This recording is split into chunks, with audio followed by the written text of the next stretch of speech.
وكان من دعائه عليه السلام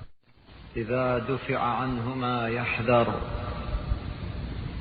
أو عجل له مطلبه: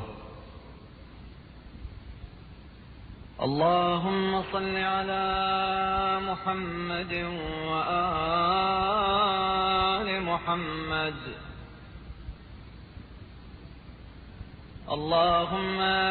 لك الحمد على حسن قضائك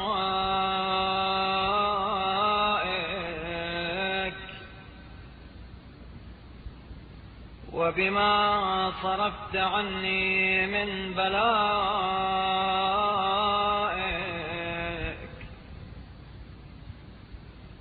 فلا تجعل حظي من رحمتك ما عجلت لي من عافيتك،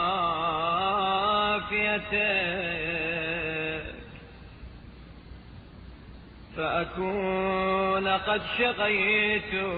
بما أحببت وسعد غيري بما كره. وإن يكن ما ضللت فيه أو بت فيه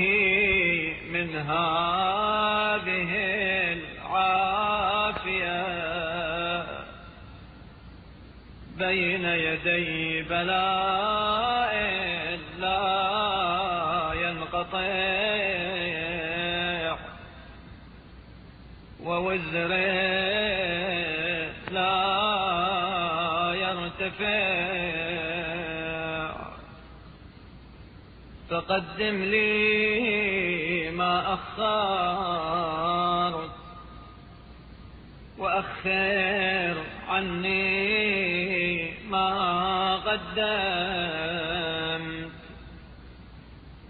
فغير كثير ما عاقبة الفناء وغير غليل ما عاقبة البقاء.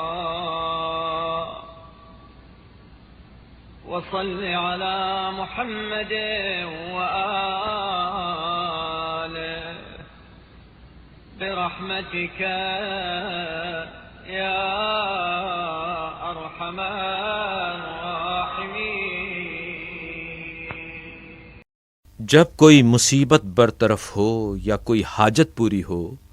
तो इमाम ज़ैनुल आबिदीन अलैहिस्सलाम ने हमारे लिए ये दुआ तालीम फरमाई है: ऐ अल्लाह, तेरे ही लिए हम्दो सताइश है तेरे बेहतरीन फैसले पर और इस बात पर कि तूने बलाओं का रुख मुझसे मोड़ दिया, तो मेरा हिस्सा अपनी रहमत में से सिर्फ इस दुनियावी तंदुरुस्ती में मुनहसिर न कर दे कि मैं अपनी इस पसंदीदा चीज़ की वजह से आखिरत की सआदतों से महरूम रहूं, और दूसरा मेरी नापसंदीदा चीज़ की वजह से खुशबख्ती और सआदत हासिल कर ले जाए।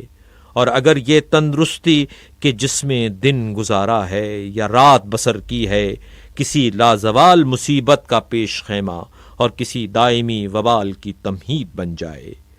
तो जिस रहमत व अंदोह को तूने मुअख्खर किया है उसे मुक़द्दम कर दे, और जिस सेहत व आफ़ियत को मुक़द्दम किया है उसे मुअख्खर कर दे, क्योंकि जिस चीज़ का नतीजा फ़ना हो वो ज़्यादा नहीं और जिसका अंजाम बका हो वो कम नहीं। ऐ अल्लाह,